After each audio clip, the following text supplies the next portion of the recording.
Maintenant, Félix Séguin qui est à Berthierville. Alors, Félix, on vient de récupérer l'embarcation? Voilà, on a retiré la carcasse de cet appareil qui s'était encastré dans le pilier du pont que vous voyez ici, près de la marina de Berthierville. Vous allez voir d'ailleurs les images que l'on a reçues via l'onglet Mon Topo de notre site Internet.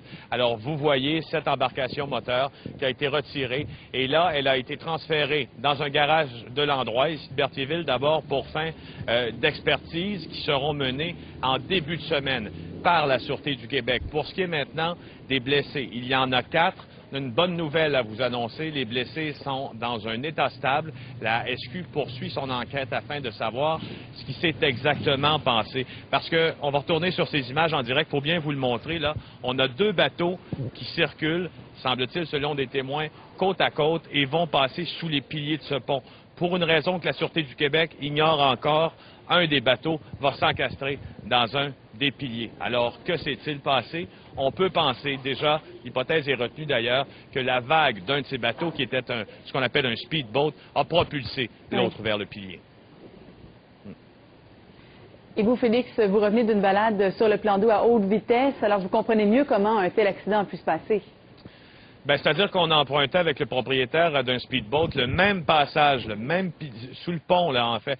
Un peu plus loin, là, on roule à 185 km/h sur l'eau dans des embarcations qui valent 200 000 $ et on a compris avec l'aide de la personne qui manœuvrait ce bateau comment ça peut être compliqué et dangereux et qu'il faut user d'une grande prudence lorsqu'on conduit ce type d'embarcation. Voici ses commentaires.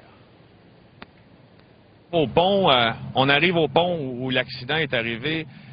J'imagine qu'on a besoin de prudence ici. Oui, beaucoup de prudence. Il ne faut pas passer vite. Parce que c'est quand même un espace qui est très restreint. Oui, pas à peu près à 5-6 pieds chaque côté du bateau. Et là, vous, si il vous arriverait de passer à côté d'une plus petite embarcation, donc c'est de réduire la vitesse, j'imagine. Oui, la plupart du monde passe tranquillement parce que justement c'est dangereux, il y a beaucoup de piliers, fait qu'il faut modérer ici. Est-ce que vous diriez que conduire un bateau d'embarcation sportive comme celle que vous conduisez, comment on fait ça de manière sécuritaire? Parce qu'évidemment, c'est très intéressant, c'est une performance, c'est une poussée d'adrénaline, mais il y a un autre côté à ça.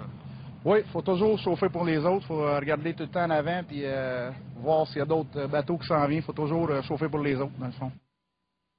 Et selon les règles de navigation qui encadrent les activités nautiques, chaque embarcation est responsable de sa vague. C'est donc quand l'embarcation est plus grosse et plus puissante, la vague est plus grosse, le pilote doit en tenir compte. Vous aurez un reportage complet au TVA de 18h là-dessus. Et en fait, vous verrez aussi à LCN cet après-midi ce que l'on a fait sur le plan d'eau. Vous comprendrez peut-être un peu mieux. Parfait. Merci, Félix. À plus tard. Au revoir.